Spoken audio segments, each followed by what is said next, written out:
Contracts and clauses part 2. A very typical clause that we see in a contract is the inspection clause. And this is for the sole benefit of the buyer.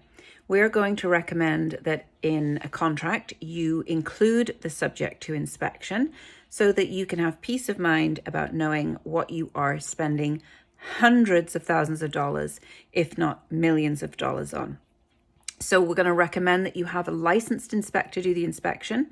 It's going to take anywhere from 2 to 4 hours, depending on the size of the property. And an inspector is going to be looking at the roof, everything down to the crawl space or foundation, and everything in between, including plumbing, wiring, I say appliances, but not every inspector checks appliances. I always ask inspectors to do that, and I believe it's in the best interest of the buyer to make sure all of the appliances are working. But they're going to be checking everything in the home. Windows, doors, do they close properly? Cracks, foundation cracks, cracks on the inside of the home. So it is very worthwhile spending the money to have the inspection done.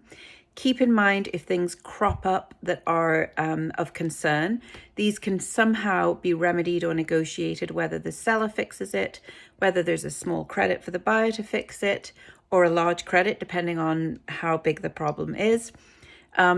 We have seen inspections where homeowners have had no idea that there's been a problem. They've maintained the home meticulously, but they may not have been in the attic in years, and there may be mold in the attic. So no matter how well a home looks from the outside and how well maintained it is still advisable to have a licensed inspector do an inspection on the property so that you can have peace of mind knowing exactly what you are purchasing.